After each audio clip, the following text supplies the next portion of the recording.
The main problem is how to nutritiously feed everybody with a healthy diet without destroying soils and other vital ecosystem services as climate change kicks in. See where I'm sitting, I see solutions to some real problems in agriculture that could be provided by technology but are being resisted for non-science reasons. Where solutions to important problems exist, there has to be a really good reason to not adopt them. Every little helps. There's a strong case that high sugar and high fructose sugar in particular are behind the epidemic of obesity and diabetes, with all the consequent burden on the NHS, etc. Of course, this results in a political campaign from the sugary drinks companies. But this to me is a far more important health problem in the diet than salt or fat or some of the other health issues people worry about.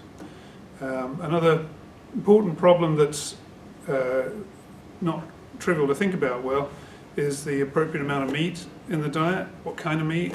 What other animal-derived products? Some agricultural land is only suitable for animals. I like to eat eggs and cheese, have milk on my morning cereal. We've got to have some animals in the production system. We could substitute more plant-derived products, but I want to see a quantitative analysis of the consequences of different changes, whether they're worth the effort. I'm a fan of the Impossible Foods burger, although I haven't actually tried it yet, wouldn't mind.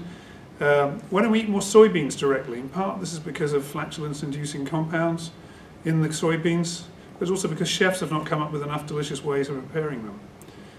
You could solve some of the problems in soybeans with more genetics.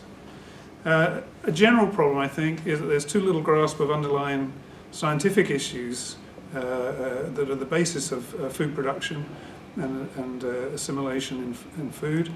I think you could say a huge problem in the food system is that people don't know what to think about the food system. There's a lot of tribalism that infects the sources that people turn to. That there's an echo chamber of people who agree with each other, for example, about organic agriculture or whatever. So a big problem is how people get good data to think about what the problems are in the food system and how to solve them.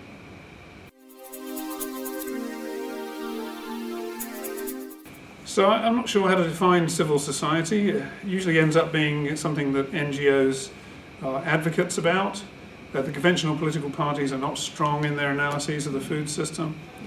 But it's very important when entities like, let's say, Greenpeace criticize a practice that they're on firm scientific grounds.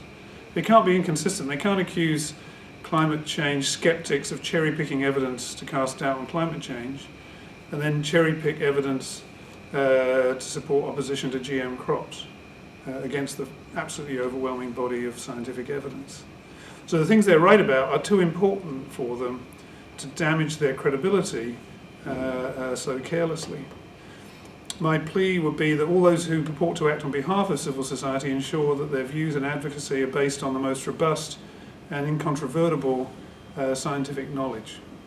So people tend to lapse into tribalism. My enemy's enemy is my friend. There's too much of that, not enough pragmatism, not enough enthusiasm for the least bad solutions compared to fantastic but fantasist solutions.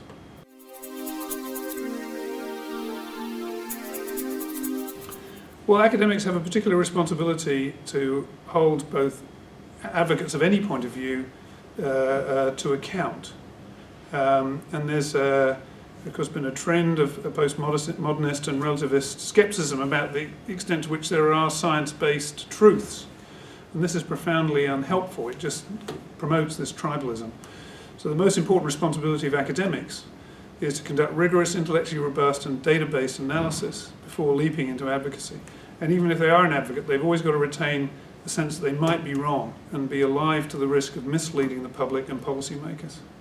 But of course, if there are whistles that need to be blown, then academics need to be courageous and blow those whistles.